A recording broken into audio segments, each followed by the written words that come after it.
On y va? À quoi devrons-nous faire face après la mort?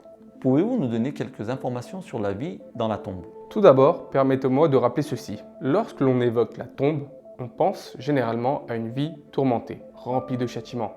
Mais ce n'est pas forcément le cas. Si nous avons vécu dans la voie d'Allah et que nous avons fait attention au haram et au halal durant notre vie, nous pouvons être bénis dans la tombe jusqu'au jour du jugement dernier. Lorsque l'âme quitte le corps, elle passe à un autre niveau de vie que nous appelons le berzakh. Pour faire simple, cela désigne la période entre la mort d'une personne et sa résurrection au jour du jugement dernier. L'épreuve de ce monde est terminée pour le défunt et il va en fonction de son vécu être traité d'une certaine manière en attendant le jour de la résurrection. Par exemple, si une personne est l'invité spécial d'un sultan, il se reposera tout au long de la route, se fera servir par les hommes du sultan et fera un bon voyage, n'est-ce pas? Et si le sultan souhaite voir un prisonnier, qu'arrivera-t-il à ce prisonnier pendant le trajet jusqu'au palais du sultan? Il sera bousculé, menotté et maltraité. Il sera finalement traité comme un prisonnier pendant tout le trajet, n'est-ce pas? Comme dans cet exemple, en fonction de la valeur du serviteur auprès d'Allah, il sera traité en conséquence dans la tombe, et ce jusqu'à la fin des temps. Il faut également savoir que l'âme est liée spirituellement au corps, c'est-à-dire à la tombe. Il est donc conscient lorsqu'il reçoit une visite. Pourquoi le châtiment de la tombe n'est-il jamais mentionné dans le Coran? Le châtiment de la tombe existe-t-il vraiment? Le Coran nous montre des signes concernant la vie dans la tombe, aussi bien dans la bénédiction que dans le châtiment. On va donner deux exemples. Dans la sourate 3, verset 169, il est mentionné « Ne pense pas que ceux qui ont été tués dans le sentier d'Allah soient morts. Au contraire, ils sont vivants auprès de leur Seigneur, bien pourvus. » Et dans d'autres traductions, le bien pourvu est remplacé par « qui les comble de ses subsistances ». On voit clairement que dans le verset, on parle des personnes décédées. Cependant, Allah nous affirme qu'elles sont vivantes et en plus, elles sont comblées. Comment c'est possible alors que le jour de la résurrection n'est pas encore arrivé et que le jugement n'est pas encore fait? C'est donc qu'il y a forcément une vie entre la mort et la résurrection.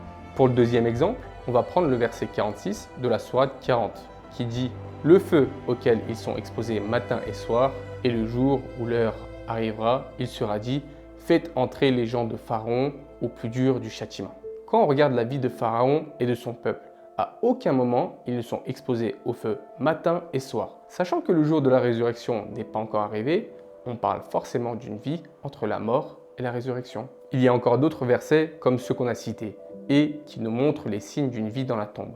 Le détail de la vie dans la tombe nous est rapporté dans les hadiths. En effet, c'est la deuxième source la plus importante à laquelle nous devrions nous référer. Comment les morts dont les corps ne peuvent être retrouvés peuvent-ils subir le châtiment de la tombe?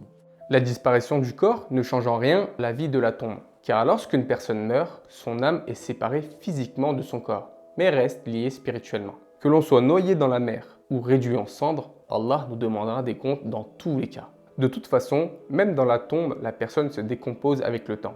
Finalement, c'est l'âme qui va subir les conséquences, pas le corps. Pourquoi le châtiment de la tombe existe, puisque ceux qui le méritent seront de toute façon châtiés en enfer? En effet, c'est une grande miséricorde pour nous. Par exemple, que se passe-t-il lorsqu'un malheur nous touche sur terre? Cela expie une partie des châtiments de l'enfer, n'est-ce pas? Le châtiment de la tombe peut aussi expier une partie du châtiment de l'enfer. C'est donc une très bonne chose pour nous. Voyons cela d'une autre manière. Il y a des gens cruels autour de nous, et certaines personnes se posent la question, pourquoi Allah ne punit pas les méchants dans ce monde?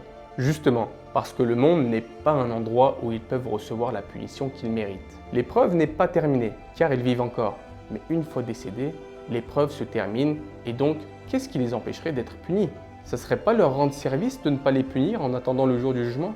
Ils méritent de voir un avant-goût de l'enfer en attendant. Cela est aussi valable pour les bonnes personnes. Si cette personne est un serviteur bien-aimé d'Allah, après sa mort, elle sera honorée jusqu'au jour du jugement et elle mérite de vivre une bonne vie en attendant, n'est-ce pas? D'ailleurs, le messager d'Allah, que la paix soit sur lui, a exprimé cela de la plus belle des manières en disant que la tombe peut être un jardin parmi les jardins du paradis ou une fosse parmi les fosses de l'enfer. Si nous devons être interrogés dans la tombe, quelle logique y a-t-il à ce que nous soyons à nouveau interrogés lors du jugement dernier? Ce n'est pas les mêmes interrogations. Pour comprendre facilement, prenons un exemple d'un soldat blessé en temps de guerre. Il est perdu et demande de l'aide. Par contre, il n'est pas reconnaissable à cause de ses blessures et de ses vêtements totalement déchirés. Deux autres soldats l'aperçoivent et pour comprendre si c'est l'ennemi ou plutôt un allié, ils vont lui poser des questions basiques, comme par exemple « Quel est votre état ?» ou « Qui est votre commandant ?» et ainsi de suite. En fonction de la réponse qu'ils reçoivent, s'il s'agit d'un allié, ils commencent immédiatement à soigner ses blessures, à le nourrir et à l'emmener dans des lieux sûrs. Si c'est un ennemi, il est immédiatement emmené dans un camp de prisonniers et il sera emprisonné et traité en conséquence dans ce camp.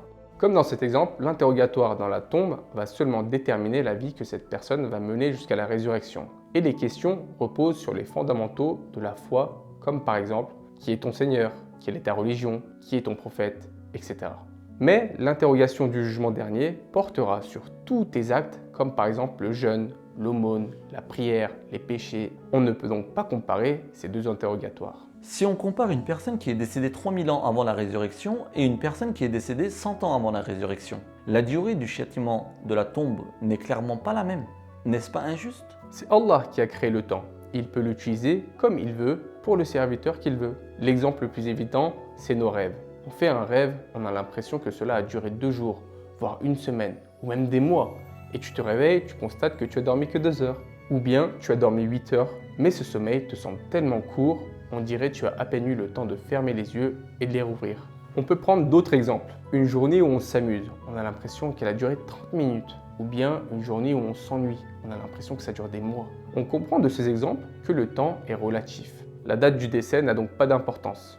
Une personne qui est décédée hier peut souffrir plus qu'une personne morte 5000 ans avant. En d'autres termes, tout ce qu'Allah a décrété au sujet de la personne se réalisera, ni plus ni moins. Il sera puni ou récompensé avec une justice et une sagesse parfaite. Qui subira le châtiment de la tombe?